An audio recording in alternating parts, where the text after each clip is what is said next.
একদিন রাস্তায় এক লোকের সাথে এক ছেলের কথোপকথন। তখন ছেলে বলল, আঙ্কেল কয়টা বাজে? তখন আঙ্কেল বলল, বলবো না। তখন ছেলে বলল, কেন? তখন আঙ্কেল বলল, তুমি আরেকদিন যে কোনো জায়গায় আমাকে পেলে জিজ্ঞেস করবে তাই। তখন ছেলে বলল, করতেই তো পারি। তখন আঙ্কেল বলল, সেজন্যই বলবো না। তখন ছেলে বলল, কারণটা কি? তখন আঙ্কেল বলল, এই ধরো এভাবে কথা বলতে বলতে আমরা পরিচিত হব। তখন ছেলে বলল, হতেই তো পারি আঙ্কেল। তখন আঙ্কেল বলল, হঠাৎ একদিন আমার বাসার সামনে দিয়ে যাবে? তখন ছেলে বলল, যেতেই তো পারি। তখন আঙ্কেল বলল, চোখের সামনে পড়লে বাসায় আসতে বলবো বাতিজার খাতিরে। তখন ছেলে বলল, এটা তো যেকোনো ভদ্রলোকই বলবে। তখন আঙ্কেল বলল, বাসায় এসে বসতে দেব, তারপর চা এনে দিব। তখন ছেলে বলল, মেহমানকে তো দিবেন স্বাভাবিক। তখন আঙ্কেল বলল, তারপর তুমি বলবে চাটা দারুণ হয়েছে, কে তৈরি করলো?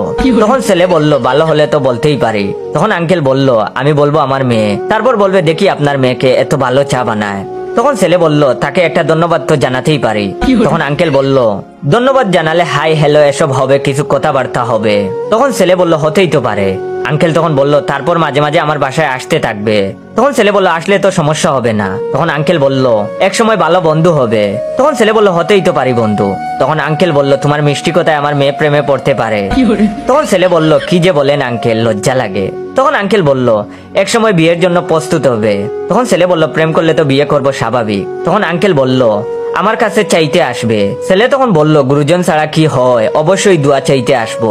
তখন আঙ্কেল বলল, তারপর আমার মেয়ে বলবে রাজি হয়ে যাও। তখন ছেলে বলল, আমাকে ভালোবাসে তো তাই।